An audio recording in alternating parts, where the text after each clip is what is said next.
హైదరాబాద్లో గాలివాన బీభత్సం సృష్టించింది. ఎల్బీ నగర్, వనస్థలిపురం, ఉప్పల్, బోడుప్పల్, హయత్ నగర్, ఫిర్షాదిగూడలో భారీ వర్షం కురిసింది. వర్షం దాటికి రోడ్లపై చెట్లు విరిగిపడ్డాయి. పలుచోట్ల ట్రాఫిక్ అంతరాయం ఏర్పడింది. అబ్దుల్లాపూర్ మేటు, ప్రతాప్ సింగారంలో బ్రిడ్జిపై కరెంటు పోల్స్ కూలాయి.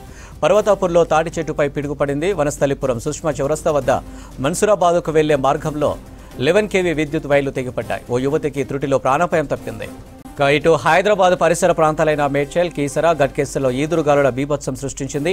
హయత్ నగర్లో ఉరుములు మెరుపులతో కూడిన వర్షానికి చెట్లు నేలకొరిగాయి. బోడుపల్లో వర్షానికి కాలనీలోకి నీళ్లు చేరాయి. పెద్దంబర్పేట, ఫిర్జాదిగూడలో ఉరుములు మెరుపులతో కూడిన వర్షం పడింది. గట్కేసర్ మండలంలో ఈదురుగాలుల వర్షానికి ఈసీఎల్ వెళ్లే దారిలో చెట్టు విరిగిపడింది. వాహనదారులు తీవ్ర ఇబ్బంది పడ్డారు.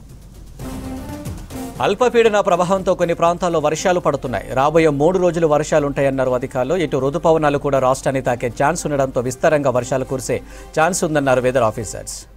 హైదరాబాద్లో గాలివాన బీభత్సం సృష్టించింది. ఎల్బీ నగర్, వనస్థలిపురం, ఉప్పల్, బోడుప్పల్, హయత్ నగర్, ఫిర్షాదిగూడలో భారీ వర్షం కురిసింది. వర్షం దాటికి రోడ్లపై చెట్లు విరిగిపడ్డాయి. పలుచోట్ల ట్రాఫిక్ అంతరాయం ఏర్పడింది.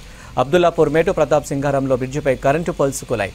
పర్వతాపూర్లో తాటి చెట్టుపై పిడుగుపడింది. వనస్థలిపురం సుష్మా చౌరస్తా వద్ద మన్సూరాబాద్కు వెళ్లే మార్గంలో 11 kV విద్యుత్ వైర్లు తెగిపడ్డాయి. ఓ యువతికి త్రుటిలో ప్రాణాపాయం తప్పింది.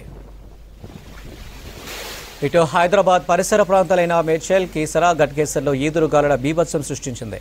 హయత్ నగర్లో ఉరుములు మెరుపులతో కూడిన వర్షానికి చెట్లు నేలకొరిగాయి. బోడుపల్లో వర్షానికి కాలనీలోకి నీళ్లు చేరాయి. పెద్దంబర్పేట, ఫిర్జాదిగూడలో ఉరుములు మెరుపులతో కూడిన వర్షం పడింది. గట్కేసర్ మండలంలో ఈదురుగాలుల వర్షానికి ఈసీఎల్ వెళ్లే దారిలో చెట్టు విరిగిపడింది. వాహనదారులు తీవ్ర ఇబ్బంది పడ్డారు.